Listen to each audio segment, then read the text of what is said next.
Stop. Please close your eyes. Take a deep, relaxing breath. Get comfortable in your chair and reflect back over the significant events of your life. Go back 1 year, 5 years, 15 years or more. Is there a significant event that stands out in your thoughts that has helped mold who you are and what you believe? Go ahead and open your eyes. There's really only one that stands out in my memory. Flip your calendar back to 1996. You may recall that was the year that Bill Clinton was re-elected president. But you probably don't know that that was the year that I became a grandfather. That's right.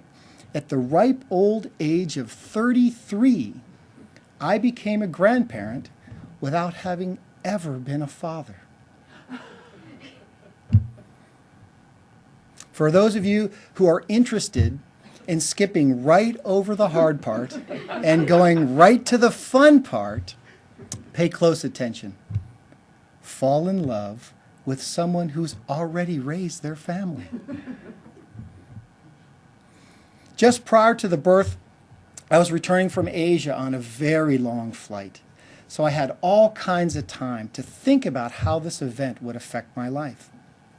If I'd have taken the time to write down a list of all the positives and the negatives, sealed them in an envelope, and opened them here before you today, I'd have significantly underestimated the joys and overestimated the sorrows.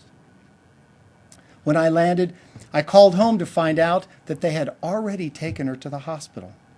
I snatched my luggage, zoomed to the hospital to find out the contractions had stopped. So we waited and waited and waited until they finally sent us home. We came back the next day and continued the waiting process until 7:33 p.m. on November 19th.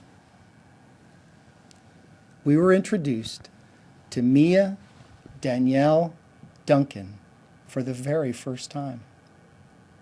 Before she was even born, she taught me that no amount of hoping, wishing, or praying would bring her to us any sooner. That the only person that I had control over was me.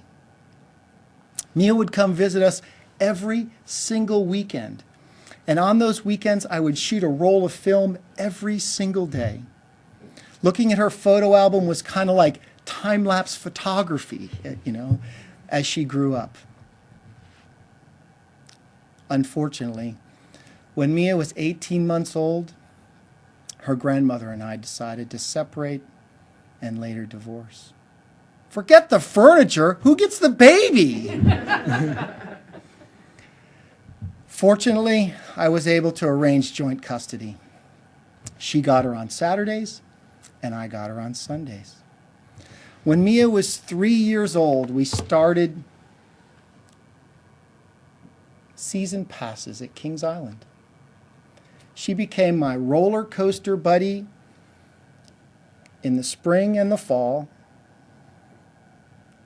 and my water park buddy in the summertime. Those early days on the Beastie showed me that sometimes you have to step through the fear to get what you want. When she was 4, I was approved to take her on a 10-day trip to Southern California to visit my family. When boarding the plane, the pilot asked her if she wanted to tour the cockpit. She looked up at me, I looked down at her, and she shook her head no. I turned to the captain and said, "Of course we would." I got to tour the cockpit of a 737 with the awe of a 4-year-old. And I even got to sit in the captain's seat. Just goes to show that if you know what you want, you usually get it. We had an opportunity to do everything you could imagine, from renting paddle boats at Winton Woods to attending the Titanic exhibit at the Museum Center. And through it all, what I learned was that it's not what we did, it's that we did it together. Her sister Anna is 4 years younger, and when Anna was old enough to join us on Sunday afternoons, Mia invited her to join us, showing generosity in the relationship that we had shared together. When Anna needed a stand-in for her daddy at her first grade Father's Day celebration, who do you think she chose? I'll bet I was the only ex-step grandfather once removed in the room. But I'll also bet that I was the proudest one there. Last year, the girls moved to Florida, and I wondered how distance and time would affect our relationship. You know, sure, we had cell phones and text messaging and most recently video conferencing, but have you ever tried to have a conversation with an 11-year-old while she's multitasking? She was better at conversation when she was 3. I went down to surprise them for their birthdays in November. They thought they were getting a puppy.